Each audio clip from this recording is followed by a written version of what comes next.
আসসালামু আলাইকুম। লার্নফ্লুয়েন্সি চ্যানেলের পক্ষ থেকে অষ্টম শ্রেণীর শিক্ষার্থীদেরকে স্বাগতম জানাচ্ছি আজকের এই টিউটোরিয়ালে। আজকে আমরা আলোচনা করব তোমাদের বাংলাদেশ ও বিশ্ব পরিচয় অর্থাৎ সমাজ বইয়ের 10ম অধ্যায়ের অনুশীলনে তোমাদেরকে যে বহু নির্বাচনী প্রশ্ন এবং সৃজনশীল প্রশ্ন দেওয়া হয়েছে, এই ক্লাসে আমরা সেগুলির উত্তর করে ফেলব। তো চলো আলোচনাটি শুরু করা যাক। শুরু করছি পরম করুণাময় মহান আল্লাহ তাআলার নামে। তো দেখো, অনুশীলনীর শুরুতে তোমাদেরকে এখানে সর্বপ্রথম বহু নির্বাচনী প্রশ্ন দেওয়া হয়েছে। 1 নম্বর বহু নির্বাচনী প্রশ্নে বলা হচ্ছে যে প্রতি বছর কোন তারিখে বাংলাদেশে জাতীয় জনসংখ্যা দিবস উদযাপন করা হয়? উত্তরটা হবে 1 ক নম্বর 2 ফেব্রুয়ারি। 2 নম্বর প্রশ্নে তোমাদেরকে বলা হচ্ছে যে বাংলাদেশে জনসংখ্যাকে সম্পদে পরিণত করার উপায় হচ্ছে নিচের কোনটি কোনটি? উত্তরটা হবে কিন্তু এখান থেকে গ নাম্বার 1 ও 2, অর্থাৎ শিক্ষা, প্রশিক্ষণ ও কর্মসংস্থানের ব্যবস্থা গ্রহণ এবং কৃষি, শিল্প এবং তথ্য ও যোগাযোগ প্রযুক্তির অগ্রাধিকার।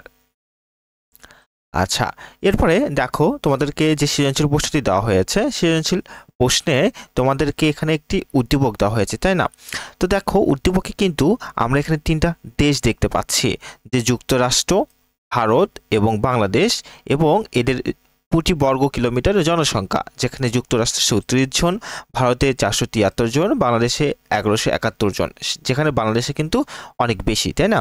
এবং মাথাপিছু আয় যুক্তরাষ্ট্রে 81,695 মার্কিন ডলার, ভারতে 2484 এবং বাংলাদেশে হচ্ছে 2784, তাই না? তো চলো আমরা ক খ গ খ প্রশ্নচাত্রের উত্তর এখান থেকে একটু পর্যায়ক্রমে দেখে ফেলি।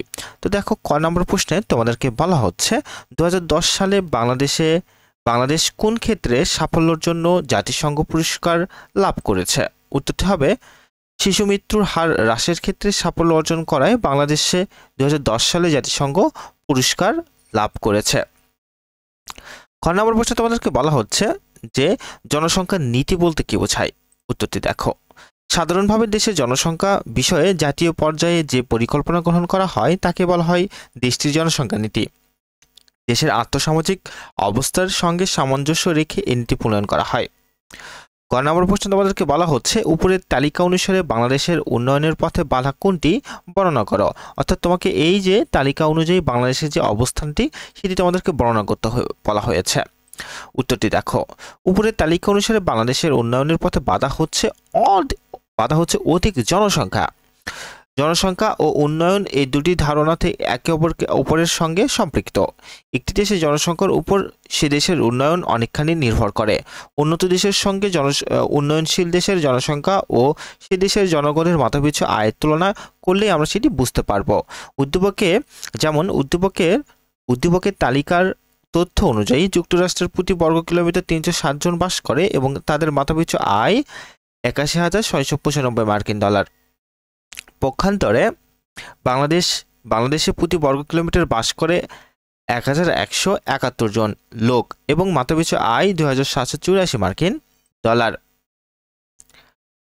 অর্থাৎ স্পষ্টই বোঝা যায় যে যুক্তরাষ্ট্রের সাথে বাংলাদেশের জনসংখ্যা এবং মাথাপিছু আয়ের পার্থক্য অনেক।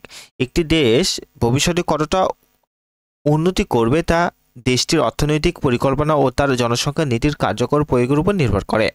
বাংলাদেশের মতো একটি জনবহুল এবং উন্নয়নশীল দেশের বেলায় কথাটা আরও বেশি সত্যি। এরপর আমরা ঘ নম্বর প্রশ্নের উত্তরটি একটু দেখে ফেলি। চলো, ঘ নম্বর প্রশ্নে তোমাদেরকে বলা হচ্ছে ছকে বর্ণিত 2 নং দেশের অভিজ্ঞতার আলোকে কিভাবে বাংলাদেশ জনসম্পদে সমৃদ্ধ হতে পারে বলে তুমি মনে করো, তো মতামত দাও। উত্তরটি দেখো, ছকে বর্ণিত 2 নং দেশ অর্থাৎ ভারত তাদের বিশাল জনসংখ্যাকে জনসম্পদে রূপান্তরিত করতে সক্ষম হয়েছে। নিচে ভারতের অভিজ্ঞতার আলোকে বাংলাদেশের জনসংখ্যাকে জনসম্পদে রূপান্তরের কৌশল কর্মানুসারে সাজানো হলো।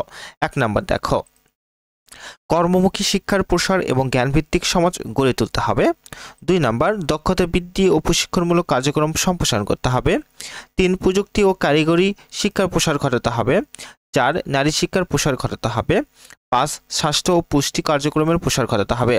6, উৎপাদনমুখী খাতের চাহিদা অনুযায়ী শিক্ষা প্রশিক্ষণ কার্যক্রম গ্রহণ করতে হবে।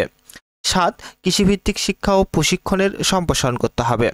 8, কর্মসংস্থানের জন্য কৃষির আধুনিকরণের উপর নজর দিতে হবে।